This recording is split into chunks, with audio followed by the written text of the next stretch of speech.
Hier, mardi 18 février 2025, le ministre d'État, ministre en charge de l'Agriculture et des Ressources halieutiques, le commandant Ismaël Sombier, était sur les berges de la mare de Douri pour constater l'effectivité de l'initiative présidentielle dans la région du Sahel. Dans le cadre de cette initiative, ce sont 22 hectares sur lesquels diverses spéculations sont exploitées dans le bleu. Cette superficie est exploitée par les coopératives composées de personnes déplacées et autres. Après sa visite terrain, le ministre s'est exprimé au micro de nos confrères de la RTB.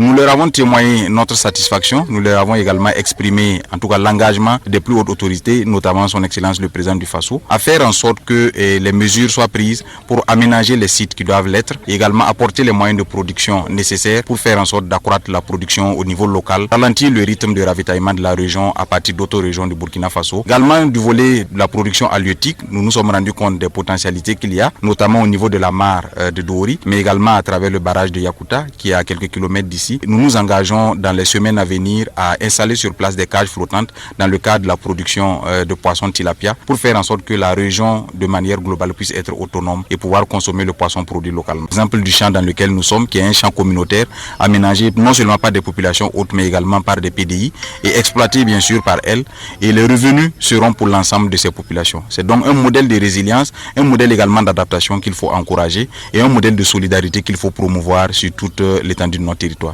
Tout est enfin prêt à ce jour pour le cap d'ouverture de cette 29e édition de la Grande Messe du cinéma africain, a laissé entendre le secrétaire général du ministère en charge de la culture, Fidèle Tamini, par ailleurs président du comité d'organisation. Il rassure qu'à ce jour, les 8 sites retenus pour les différentes projections dans le cadre de cette biennale sont déjà opérationnels et prêt à accueillir les cinéphiles. La 29e édition du FESPACO accueillera des professionnels de l'industrie cinématographique venus des 4 coins du continent, mais aussi du monde entier. Selon le secrétaire général, des projections de films, des ateliers de formation, des rencontres professionnelles, des expositions et des débats sont au programme de cette édition. Il poursuit en indiquant que le but est de favoriser une meilleure compréhension des réalités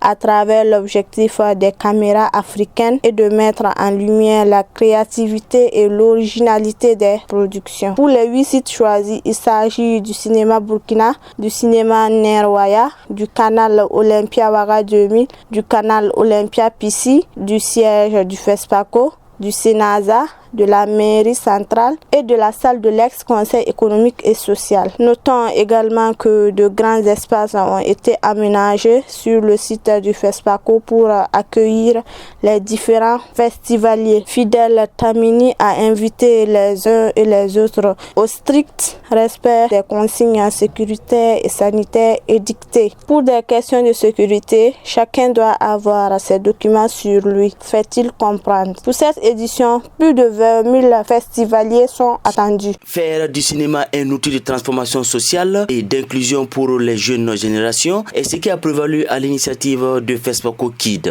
qui est à sa 3e édition cette année. Et pour le patron de cette édition, Basolma Bazier, à l'ouverture de cette 3e édition, a relevé le caractère important de l'activité. Le cinéma est bien plus qu'un simple divertissement. Il joue un rôle essentiel en tant que levier de transformation sociale, outil d'éducation, de sensibilisation et de transmission des valeurs africaines. Il va plus loin en affirmant que l'AES a à son sein une politique culturelle commune des 3 pays membres. L'Alliance des États du Sahel est également un espace de renaissance culturelle et économique. Le cinéma peut contribuer à construire un Sahel souverain, uni et tourné vers l'avenir, a-t-il déclaré. L'édition 2025 de FESPACO Kid s'articule autour de 3 axes majeurs, à savoir la valorisation du patrimoine culturel, la formation à la bande dessinée et à l'intelligence artificielle appliquée au cinéma et l'inclusion sociale. Cette dernière est particulièrement importante car elle touche des milliers d'enfants, y compris les jeunes femmes et les personnes déplacées internes PDI, leur offrant ainsi une fenêtre vers l'espoir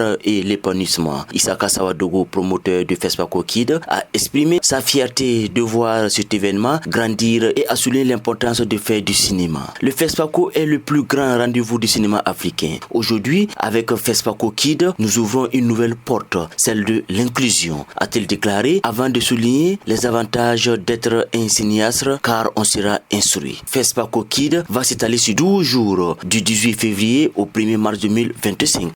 Nous avons débattu de la question transversale soumise à toutes les sous-commissions relatives à la durée de la période de transition et à la charte qui régira cette période, a affirmé mardi soir le président de la sous-commission justice et droits de l'homme, Dr Dagra Mamadou. De son côté, le président de la sous-commission refondation politique et institutionnelle, Nouhoun Mahamadou Arzika, a informé qu'ils ont préconisé la mise en place d'un certain nombre d'institutions pendant la période de transition afin de favoriser la refondation ainsi que le système politique qui lui succédera. Quant à la sous-commission paix, sécurité, réconciliation nationale et cohésion sociale, au cours de ses travaux, a proposé des innovations dans les domaines de la sécurité, de la cohésion sociale et de la réconciliation nationale. Ce sont entre autres la construction d'un mémorial en hommage aux soldats tombés sur les champs d'honneur, la justice entre les fils et filles du Niger, a affirmé le président de la sous-commission Ido Ango Omar. La sous-commission a également proposé d'uniformiser les horaires de prière dans les régions comme à Niamey. Selon son président, il n'est pas acceptable que l'on observe des écarts de 10 à 15 heures entre les horaires de prière d'une région à l'autre. Il est important d'adopter une réglementation pour éviter les nuisances sonores qui impactent les voisins, a-t-il suggéré.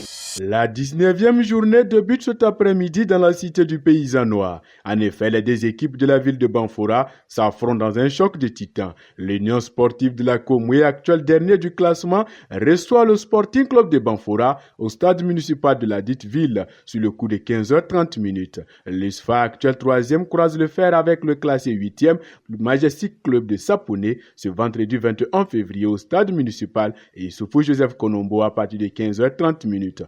Dès ce samedi 22 février, Vitesse FC reçoit à domicile au stade Wobi les Faux. Et pendant ce temps, à Koudougou, l'association des employés du commerce aura l'occasion de lever la tête après la gifle reçue le week-end écoulé. À Sek, à Soignénéga, c'est au stade municipal de Koudougou. Et à Ouagadougou, le RCK reçoit l'ACFB au stade municipal Issoufou Joseph Konombo. Le Real du Faso sera face au protégé de Kamou Malo de l'AS Douane au centre technique national. En clôture dimanche 23 février, le Racing Club de Bobo Dioulasso reçoit au stade Wobi Salitas FC. À Ouagadougou, les électriciens de l'AS Sonabel donnent rendez-vous aux académiciens de Raïmo FC au stade municipal Issoufou Joseph Konombo. Ce match va déterminer qui des deux équipes gardera la tête du classement à l'issue de cette 19e journée. En rappel, tous les matchs de cette 19e journée se jouent à partir de 15h30 sur tous les stades.